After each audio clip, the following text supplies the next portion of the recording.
Jepang tampil sangat dominan dari segi teknis, taktik, dan mentalitas.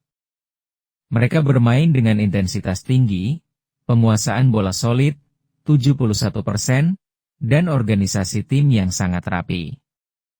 Ini adalah contoh tim yang sudah matang, punya kedalaman skuad, dan siap bersaing di level tertinggi seperti Piala Dunia.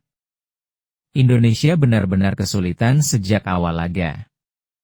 Tidak ada shot on target, bahkan tak mampu membangun serangan yang berarti. Secara fisik dan teknik, terlihat jelas bahwa ada gap besar antara kedua tim. Namun, ini bukan akhir. Ini adalah momen penting untuk evaluasi.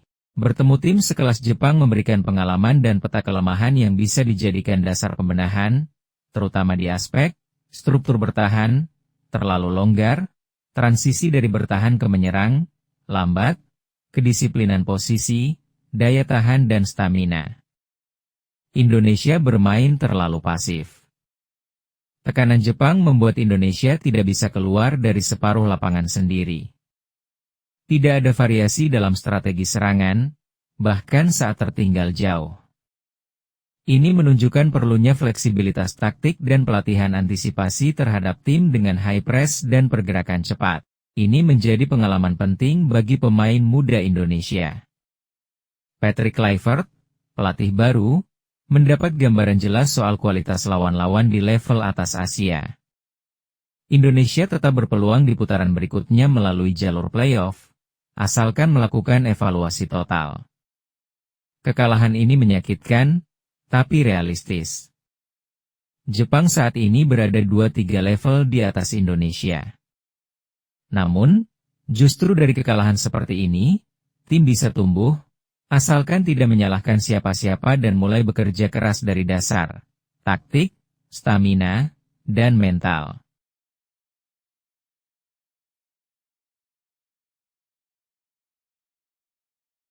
Pelatih Jepang, Hajime Moriyasu, mengaku senang tim asuhannya bisa mengakhiri putaran ketiga kualifikasi Piala Dunia 2026 dengan meraih kemenangan telak atas timnas Indonesia.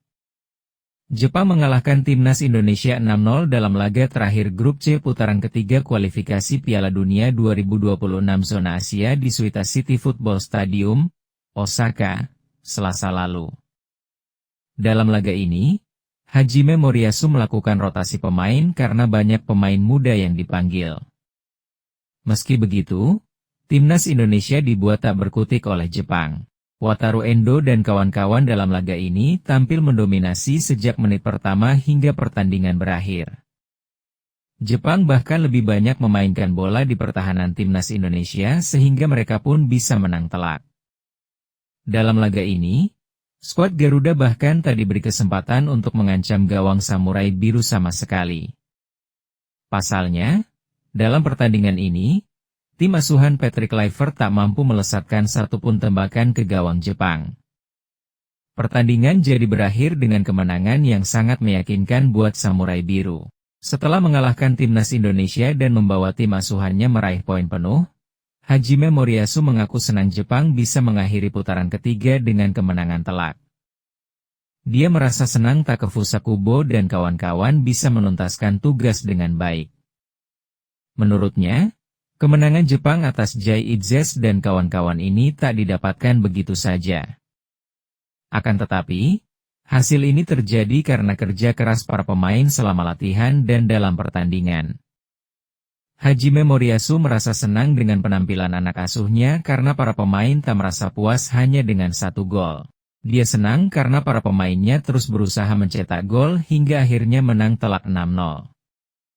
Tentu saja mereka menang tetapi mereka juga bekerja keras saat latihan untuk keluar dari zona nyaman mereka dan berkembang. Ujar Hajime Moriyasu sebagaimana dikutip bolasport.com dari media Jepang, Soccer King, Rabu, 11 Juni 2025.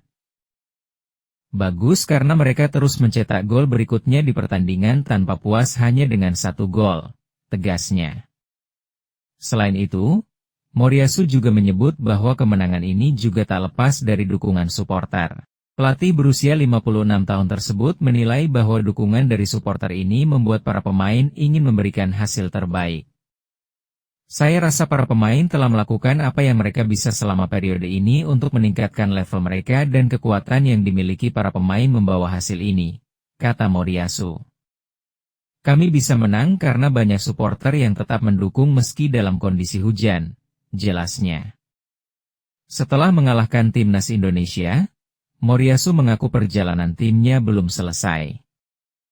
Dia menilai bahwa masih banyak hal yang harus dipelajari. Moriyasu bahkan menegaskan timnya masih perlu meningkatkan level. Masih banyak hal yang perlu kami pelajari, tutur Moriyasu. Saya pikir kami perlu meningkatkan level, baik secara individu maupun sebagai tim.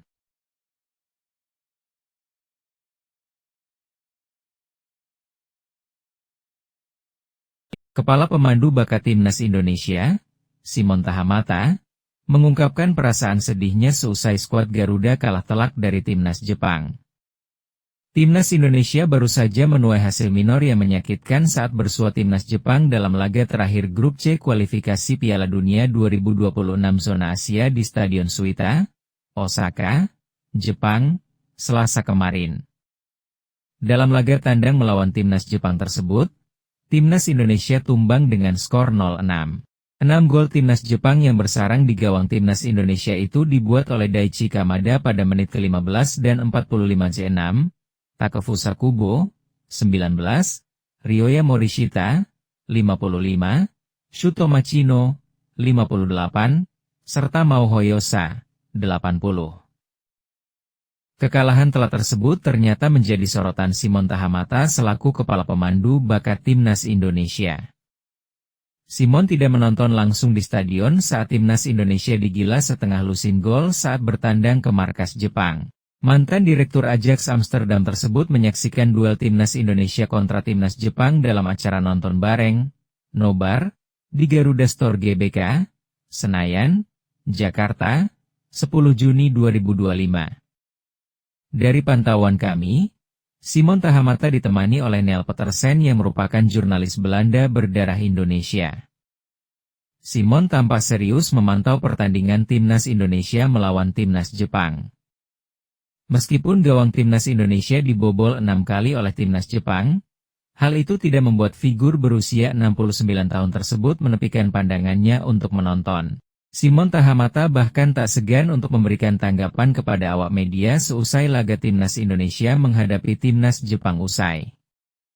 Simon merasa kecewa dengan hasil yang dialami skuad Garuda. Ex-pilar Timnas Belanda tersebut menyebut hasil itu tidak baik untuk Timnas Indonesia. Hasil ini tidak bagus, kata Simon Tahamata kepada awak media termasuk kami. Skor 6-0, tidak baik, sambung Simon. Lebih lanjut, Simon Tahamata turut mengungkapkan kesedihannya terkait kekalahan Timnas Indonesia dari Jepang.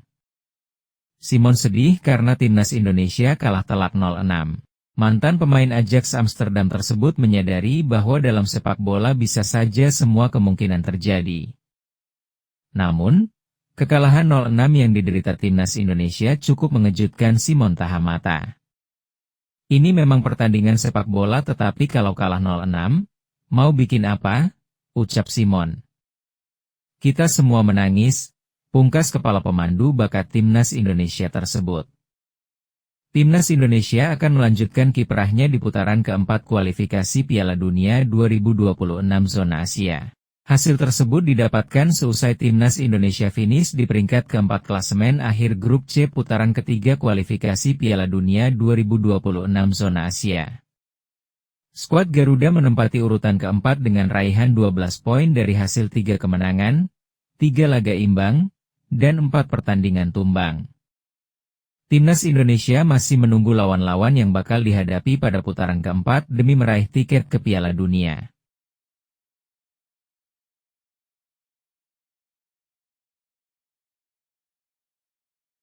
Shin Tae-yong turut memberikan komentar untuk keberhasilan Timnas Indonesia mengamankan tiket ke putaran keempat kualifikasi Piala Dunia 2026 zona Asia.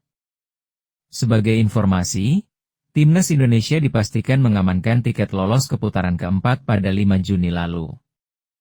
Tepatnya setelah Indonesia mampu mengalahkan Cina pada matchday ke-9 putaran ketiga grup C kualifikasi Piala Dunia 2026 zona Asia. Kala itu, tim asuhan Patrick Kluivert sukses menumbangkan Cina dengan skor 1-0 di Stadion Utama Gelora Bung Karno, SUGBK, Jakarta, Indonesia. Hasil ini membuat timnas Indonesia mengunci posisi 4 besar grup C dengan raihan 12 poin. Sementara itu, mantan pelatih Indonesia, Shin Tae-yong, turut memberikan komentar terkait keberhasilan ini. Pelatih asal Korea Selatan itu menilai para pemain timnas Indonesia berhasil menunjukkan permainan yang ciamik. Namun, Shin Tae-yong menyayangkan satu hal. Pelatih berusia 54 tahun itu kecewa karena timnas Indonesia hanya mencetak 1 gol ke gawang Cina. Shin Tae-yong percaya bila skuad Garuda bisa meraih kemenangan lebih besar maka akan menjadi modal bagus untuk tampil di putaran keempat. Pertama-tama meskipun pertandingannya sulit, para pemain kita telah menjalankannya dengan baik. Sebenarnya terlepas dari isi pertandingan, seharusnya kita bisa menang meski dengan permainan yang belum sempurna. Tetapi tetap saja, baik Ricky Kambuaya maupun seluruh pemain lainnya telah memberikan yang terbaik. Namun, cukup disayangkan karena kita hanya bisa mencetak 1 gol.